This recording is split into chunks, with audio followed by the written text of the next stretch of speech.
Hey, Monty, when you look at the challenges for Steve in taking on a contender, how have you seen this team improve on film since the last time you played them? I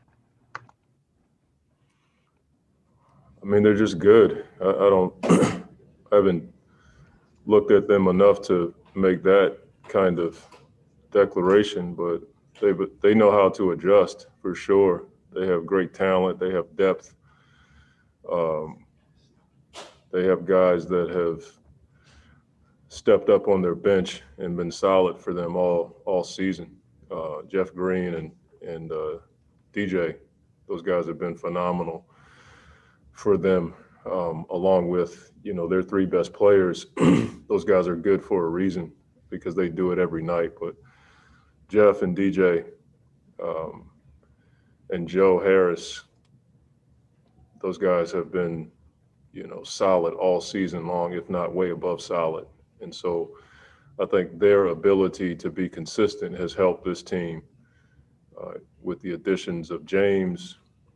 Kyrie continues to play, all NBA basketball, and Kevin's historically one of the best players in the league. So, I mean, from me sitting here trying to tell you how they've improved, like, I'm not quite sure I'm qualified to do that. They're just an unbelievably good team with great depth. And Steve is, proven to be a really, really good coach. When you look at the names missing for you guys, is this one of those games you can look back at the last couple of months of the season and getting so many names involved and be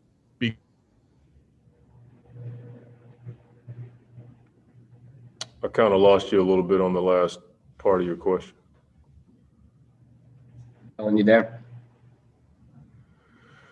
All right, we're going to go to Gina Mizell with Suns.com and then Dwayne Rankin. Hey, Monty, I think I kind of know what Kellen was getting at, and it was sort of similar to my question, so I'll kind of build off of that.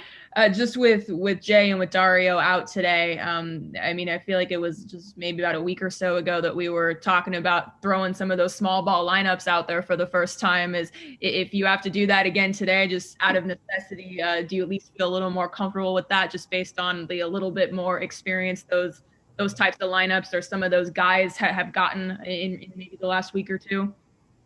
Yeah, I mean, comfort level or just doing what's necessary to help the team. I'm not quite sure where I'm at. Hopefully, leaning towards the latter. A lot of the decisions that I make, I'm not always comfortable with them, but at the time, I feel like it's the best thing for the team.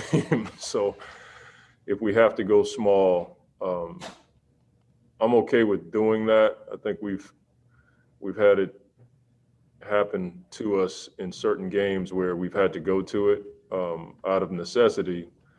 And then there was one game where I did it because I felt like it would give us an advantage. You're just kind of waiting for those moments to see, what that situation is going to dictate based on my decision. So we've walked through some situations in practice. The only component that I worry about with those small lineups is rebounding.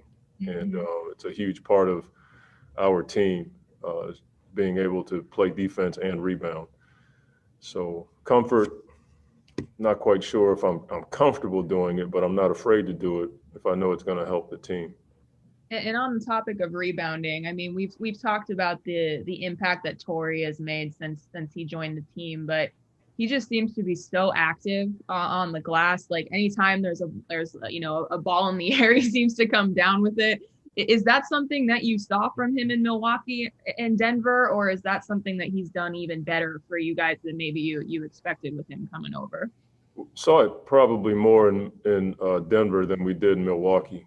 In Milwaukee, they pretty much space everybody around Giannis, and it's kind of hard to crash because you can get in the way when you're getting ready to crash, that kind of thing. But as I've talked to you guys about, Kevin Young has really pushed us to be a better offensive rebounding team, and it's unleashed Mikal and Cam and Torrey. DA's always been high level, but those three guys have given us a different dynamic this season, and I'm okay with that. I think it's it's who he is. So I don't want to get in the way of that. Next is Dwayne Rankin with the Arizona Republic, and then Hugh Hopkins. Yeah, Coach, with Durant being available today, Coach Nash just said he doesn't want to play him 30 minutes, but he'll obviously try to play him meaningful minutes. Does that change how you guys approach the game with Durant now being available to play? I mean, it's Kevin Durant. It's going to change a lot of things, how you shift defense and how you guard away from him is different than how you would have guarded before on another guy who couldn't shoot from 40 feet from the basket, who's 7'1" and dribbles like a guard. I mean, so yeah, it's going to change some things, but it can't change how hard we play, can't change sharing the ball, can't change, our ability to defend as a team. So, they're just an all-world team. We're up for the challenge, and we look forward to, playing against Brooklyn, knowing that Kevin adds a number of dynamics to the equation that, you wish you didn't have to deal with, but you certainly welcome the challenge.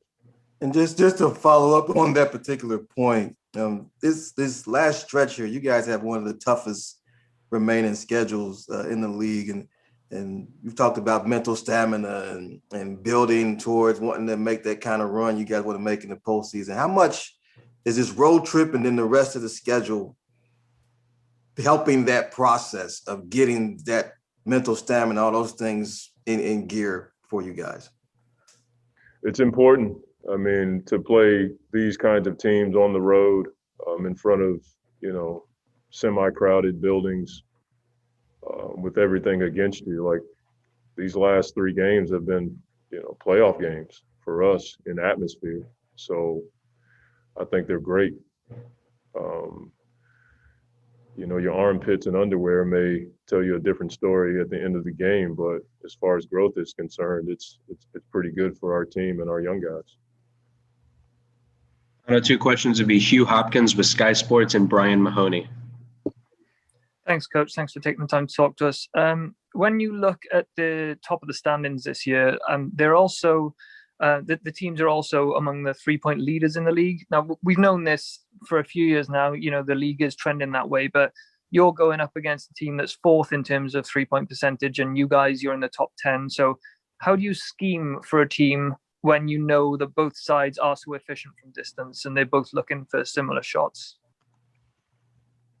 Well, you have to contest as many shots as you can without fouling, and you got to be able to rebound long shots or long misses. That's the way it is in our league. Obviously teams are, using certain defenses to take away those kinds of shots, but the numbers still continue to go through the roof. And so with that being said, you got to contest every shot. The data is there. When you contest shots, the numbers go down. What you don't want to do is give teams who shoot a lot of threes and make a lot of threes extra possessions. And so for us, it's always finishing a possession on defense with a rebound after we force a miss.